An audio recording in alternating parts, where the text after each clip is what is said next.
have the second video. Hello, I'm Amal Yassien. I'm a PhD student at the German International University in Cairo, and during this presentation, I'll present my notes paper. So, when we started, we thought why generally users use virtual reality in order to meet or socialize. And actually, when a survey was performed in 2021, most of the users reported that they mainly use social VR apps in order to socialize, to meet new people, stay in contact, and lastly, to experience the sense of social presence. According to social psychology literature, the sense of social presence is basically the awareness of other people with you in the virtual environment. It is composed into three layers: others presence, the basic layer, and shared presence, the highest layer or the highest level, where we have the interactive presence, which is the intermediate one.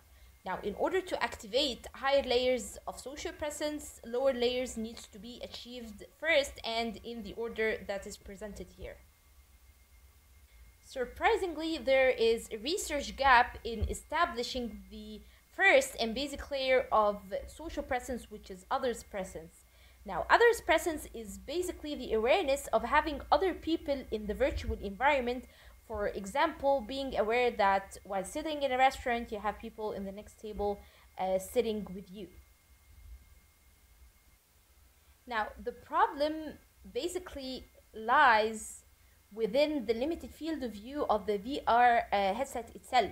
So if you see these two people in the picture, in the real world they would see each other. However, in the virtual world, they wouldn't see each other due to the limited field of view of the headset. So in a virtual environment, they wouldn't be able to see each other. So there is a problem in social interaction initiation.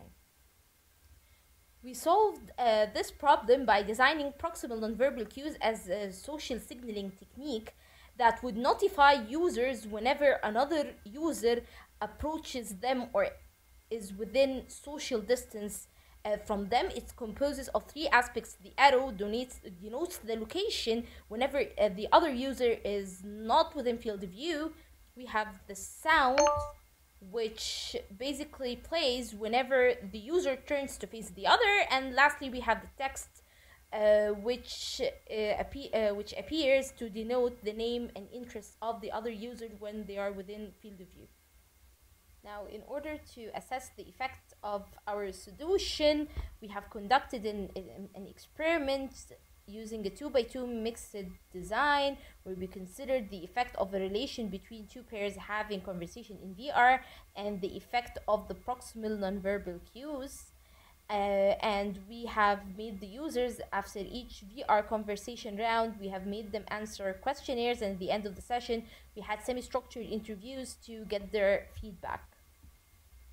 So our analysis has shown that when proximal cues were shown, familiar pairs perceived higher presence in terms of realism, and others presence in terms of interactability, and they actually laughed more and they have talked faster. And we have seen, on the other hand, stranger pairs perceive the environment to be more novel, meaning that it stimulated their creativity. This implies that proximal cues are beneficial in settings where the users know each other, like gatherings and staff meetings. And now I'd be ready for your questions at the end whenever they are. So now we finish all the talks, and the last part of this session is our panel. Panel is, based on my understanding, this is UbiComp's invention.